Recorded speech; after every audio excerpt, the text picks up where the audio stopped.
this is the first part of our series about installations into normal, fireplaces and a chimney that's already there. So if that's you, then hopefully these videos are useful to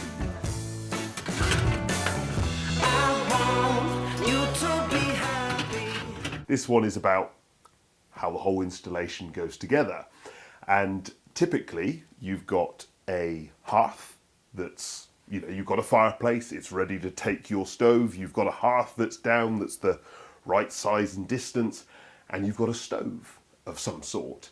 And from there, you need a bit of pipe, as you can see on my one here. In my particular case, the pipe goes up a touch. I've then got an offset piece with this particular stove. So two 45-degree bends. This is an all-in-one, but you can get any number of bits and pieces. And then it goes up from there. Sometimes, if you've got a stove which can't be swept through, you need to get a pipe with a door in it, sweeping hatch. I don't have that currently, but if you need it, it's there. What are you saying? Are there any, what are the distances that those pipes need to be? Yes, so obviously sometimes people have got like an oak beam above the fireplace, or they've got a wooden fire surround. Now, most of the time, to tick modern boxes, you're going to have to end up removing them. So that's the first suggestion, is if you're within the distances, which are 3 times the pipe's diameter, so it's a big distance. This one's a 6-inch pipe, which means you need 18 inches from this surface to any combustible material. So, some would say that's a little excessive. I would agree with them. But that's the rules that are written, so that's how it is. The other idea is to use an insulated pipe. Now, these are very expensive, but an insulated pipe, this particular one, has a distance of 2 inches to combustible. So that's much easier to install, and they do bends as well and all that rubbish. Most people, of course, will have it in black. This pipe is too big for that stove, so don't panic. It wouldn't have to be quite this big, but it gives you a sort of feel for that. So you could have a piece of that coming off your stove or not? Yes, you can. You could? Yeah, so rather than the single skin pipe, you can use a piece of double skin pipe, which, as I say, rather than having a distance of 3 times its diameter away, this particular one has a distance of 50 millimetres, 2 inches, hardly anything. Okay, so the next step, what's above? So up inside of here, I've got a metal plate that blanks off the base of the chimney. That keeps all the heat down in the room, and all the muck and old cobwebs and old soot in the chimney up there. And of course, if you've got insulation in the chimney, it also holds that up there as well.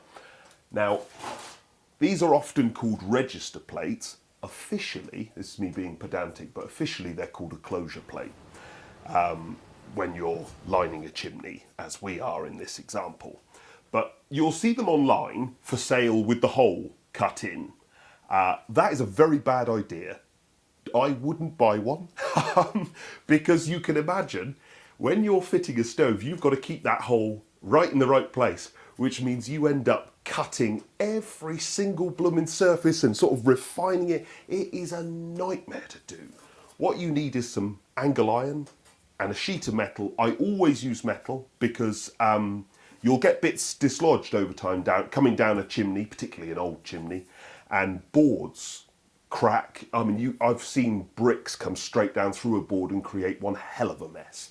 Make it out of metal and get just a blank sheet.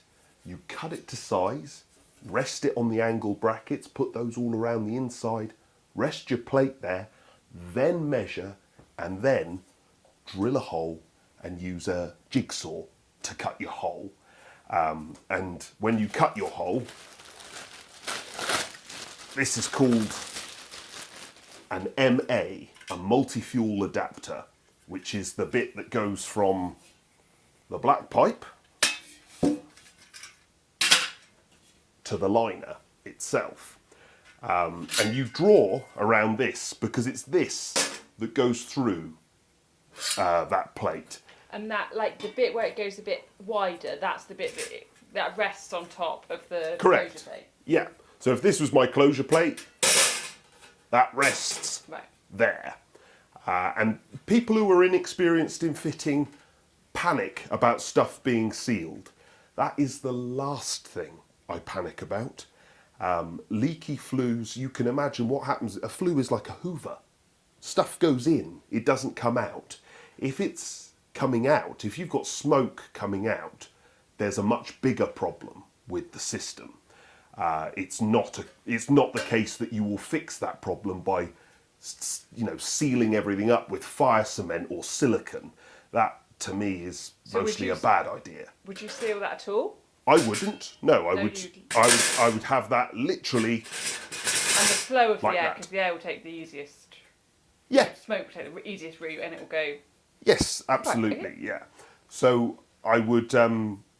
I would have this be the part that goes through the pipe, the plate, not the pipe.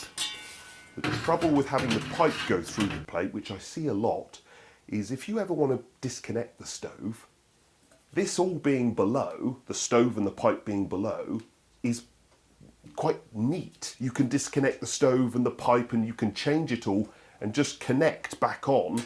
This stays there and all your other little bits can change underneath freely without you disrupting your main installation. If you put the pipe through, you just create a right royal nightmare if you ever want to change anything. Okay, so then what's above? What's next? Well, from there we've got our pipe, we've got our plate, we've got our MA, our multi-fuel adapter, and then we've got a liner. And I have got a liner here. Forgive me. This is a liner. Woo! How do I do this? Let's make a hell of a mess. Obviously, I'm very well organised, as I always am.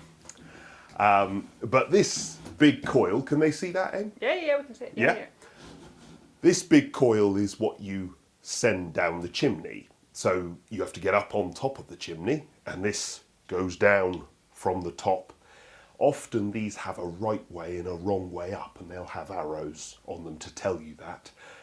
But don't make that mistake. You do have to get it in the right way up. Not all of them have a right way up, but most of them do. So you would typically feed this down your chimney on its own. So you can get special cones to help you do that, but really all you need is a bit of duct tape and a rope. Duct tape it on and just have somebody not yanking on it, but just easing it down whilst the other person feeds it and twists it to get it down.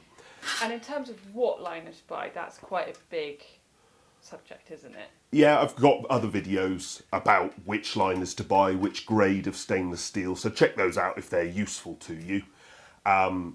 You do that, you feed it down, and then you connect your adapter on, and then you pull it back up, and then you install your plate, and then you drop it back down again so that this sits through your plate. So there's a little bit of stop-start or hands with a mate helping you push back up and pull back down, but that's, in simple terms, the gist of the job.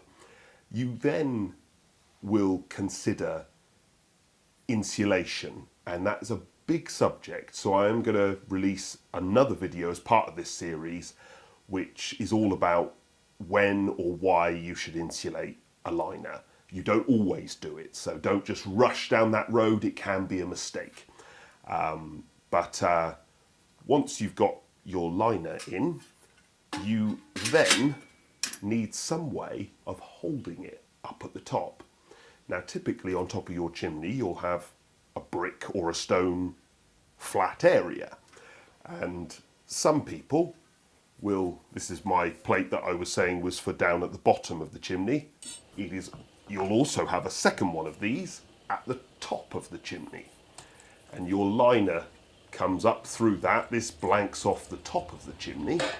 And then you put a clamp around it, which basically means it all just dangles from this plate. And then, of course, on top of that, you'll put a terracotta chimney pot and flaunch over all of that with sand and cement. So that's the typical way of doing it. And then on the very top, you'll need a cowling. I'm going to open this one up.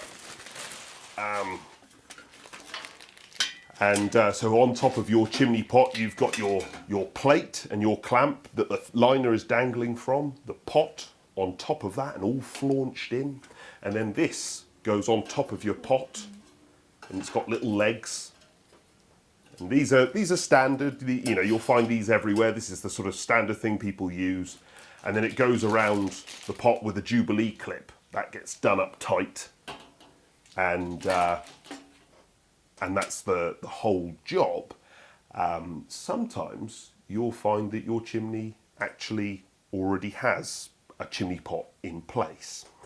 And don't panic. If you've already got a chimney pot in place, I wouldn't want to remove that all and then put that plate on and cause a right royal nightmare. So there is an alternative suggestion. And it's one of these, which is exactly the same as the last one, only it's got this funny connection at the bottom. And the idea is that the liner slots in this gap here. You have a Jubilee clip that goes around there, and you fold these up around the Jubilee clip so it can't ever drop off. So that's now rather than your liner resting on that or dangling from that plate, it dangles from this. And then, of course, this goes round the pot with another Jubilee clip, like the other one. Do these cows have different names? Or are they called the same thing? Yes, so this would be called a stainless steel bird guard. So it keeps the rain and the birds out. And this type is called a flex hanging cowl or a pot hanging cowl. Obviously, flex being the flexible liner, so the flexible liner is hanging from it, or the pot, they call it a pot hanger, so it's hanging from the pot. People use different names, but it all means the same thing. In all of these cases, it's best to go for stainless steel because the cowl gets a lot of abuse. It's freezing cold and gets all the smoke, so it's the bit that ages quickly. I will make a separate video again as part of this series, which is about cowlings, because that's another big subject where there are loads of different things out there and people really get warped by just the sheer amount of choice and whether they should be going for this one or that one. So I'll release another video about that. I really hope that's useful. I know there's a lot to take on there. You might want to watch it a couple of times. But if you've got any questions, just drop them in a comment below and I'll always come back to you. But yeah, I hope that was useful. I guess the only other important thing is Yes. the CO alarm. Oh, that's a rookie mistake. A carbon monoxide alarm.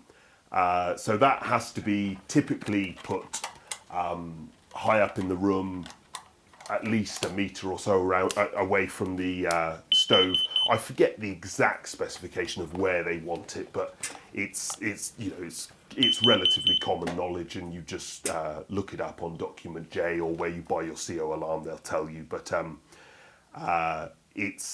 these are a really good idea. This rule was introduced in 2011 in September from memory, and it just goes in the room where the stove is. It goes in the room with the stove. No, just one in the room with the stove. A bit like with your boiler or any other burning appliance. Basically, all of them nowadays have to have a CO alarm, which overall, probably one of the more sensible regs to have come out. Lovely. Thank you very much.